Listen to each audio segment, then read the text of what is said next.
Hello, this is Tony at Fix Virus. We got the bumper music, our two sticks coming together, and then I just wanted to go over the origins of government fraud and a couple of other aspects of it. So, what is the origins of government fraud? Well, I there's a 60 minutes video. They interviewed this um, government bureaucrat who was with the one of the departments for a long time. And she said that the fraud will tell you it's basically it's about transnational criminal organizations use stolen identities. So it's it's not so it all has to do with yes, there is government corruption. I'm not going to get into that, but yes, it's incompetence, but the competence is they don't know how to do the proper tests on the different data sets. But anyway, you can read your own uh, stories on that. What is interesting is that when we lose our identities, or when our identities are stolen by these very very sophisticated transnational criminal organizations, if you look at this like background picture that I put on, I can't point to it apparently. Anyway, if you see this picture, it has 15 phones uh, plugged in one row, and then there is like two, three, four, 5 rows of those phones times 15. So there's basically about 75 phones in this one row. And then if you look at the whole rack, there's 3 or 4 levels of these. So let's call it 300 times. And then there's, as they panned into that video, this was a video about this bot farm in China. There were like several racks of these in this humongous center. So there's probably thousands of phones in this bot farm. And they don't have phone numbers, so they're using Wi-Fi. What they're using is an easy way to they figure it out. This is the Chinese are very good at that because they have a lot of good engineers and programmers and things. But the the what's happened is the transnational organizations they come out of CRINC, China, Russia, Iran, and North Korea, because those 4 countries have a vested interest in undermining the current world order. And they're also wanting to make money.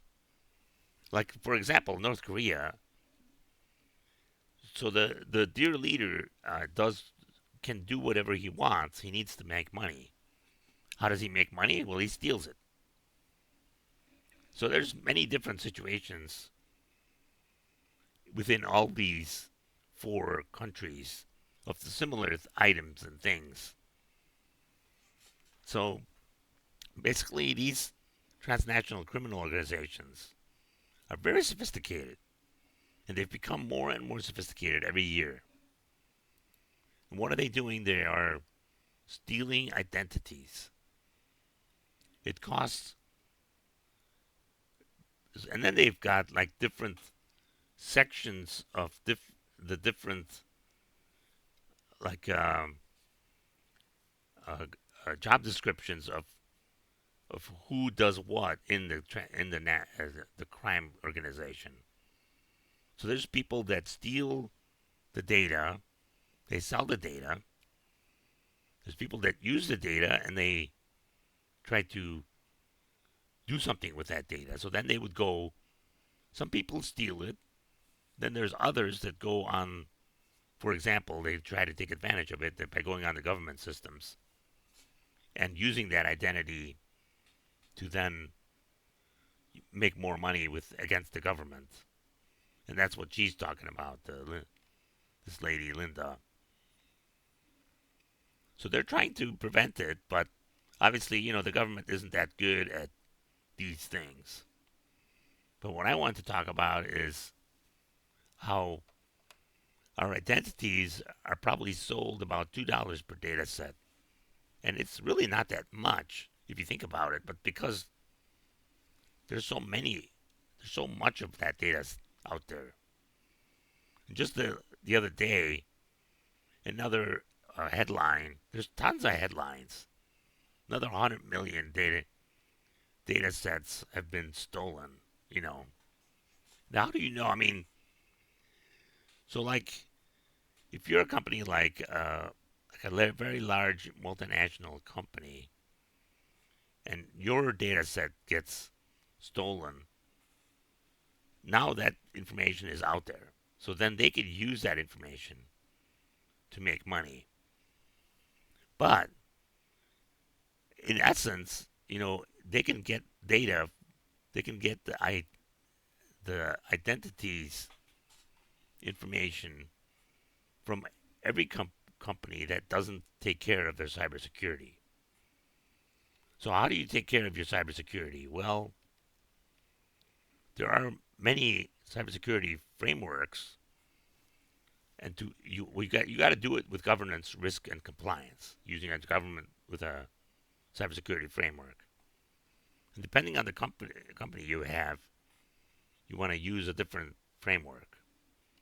So I'm focused on small businesses, so I focus on the NIST cybersecurity framework, and that one has 5 functions: identify, protect, detect, respond, and recover. So that would help you get up to speed. And that's what I help do with you. I would help you get up to speed. And I just wanted to go over that real fast. This is the bumper music by Big Sticks. And go check out my store at Oversight Sentry and contact me to discuss your governance, risk, and compliance needs. Thank you. Click like and support me when you can. Appreciate it.